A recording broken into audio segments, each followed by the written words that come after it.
Good afternoon guys. Araw po ng linggo. Duty po natin. Wala namang masyadong problema dito sa barangay. Walang nagpa-blatter. Ibig sabihin, matahimik ngayon ang araw, ngayong araw ng linggo. Kaya nasipan natin guys linisin ang ating service ng barangay. Yan po. Linisin natin. Wala naman tayong magawa eh. Samantalahin na natin. Malinis na po yan loob. Pati dito sa loob, nalinisan na rin natin. Kailangan talagang siraan ng kanyang mga upuan. Kailangan ng upholstery. Pati yung kanyang engine bay. Yes, malinis na. Yan. Isa na lang po yan guys sa ating service. Sa ating barangay kantil. Yan po. Puton po guys ang makina ito. Ayan din.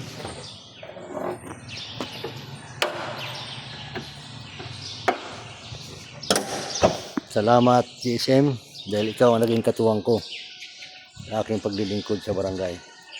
Lalo tigit kung mayroong pasyente, kayo ang naging kasama ko. Salamat sa inyo sa iyong pag-iingat sa akin. Lalo na ikaw, Jason. Puton ang makina nito.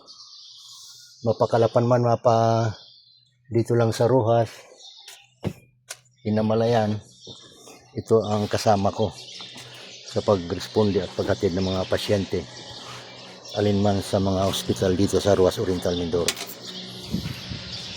Guys, po yan guys. Kanina umaga inuunan natin yung Innova. Yan, dahil wala tayong gawa din.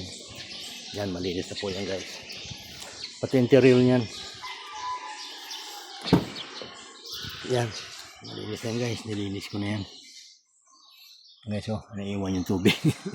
Naiiwan yung tubig. Guys. Yan ang ginagawa ko guys pag duty ko. Pagka wala akong ginagawa, nabuboring ako. Kaya, ang mga sasakyan, dalawang sasakyan na ito ay nililinis ko yan. Ganda pa ng loob nito guys kasi wala pang isang taon ito. Marapat lamang na alagaan ko sila kasi sila itong aking naging katuwang sa pagtupad ng aking tungkulin bilang isang konsyal dito sa aming barangay. Kaya salamat sa inyo, lalo na ikaw Innova. Ito nagagamit ko rin ito guys kung halimbawa malayuan ang biyahe namin, Kantil to Calapan. Medyo malayo yung biyahe namin. More than 100 kilometers yan eh. From here to Calapan. Ito ang kuminsan ng nadadali-dali ko lalo gamit yung aming GSM. Yan guys.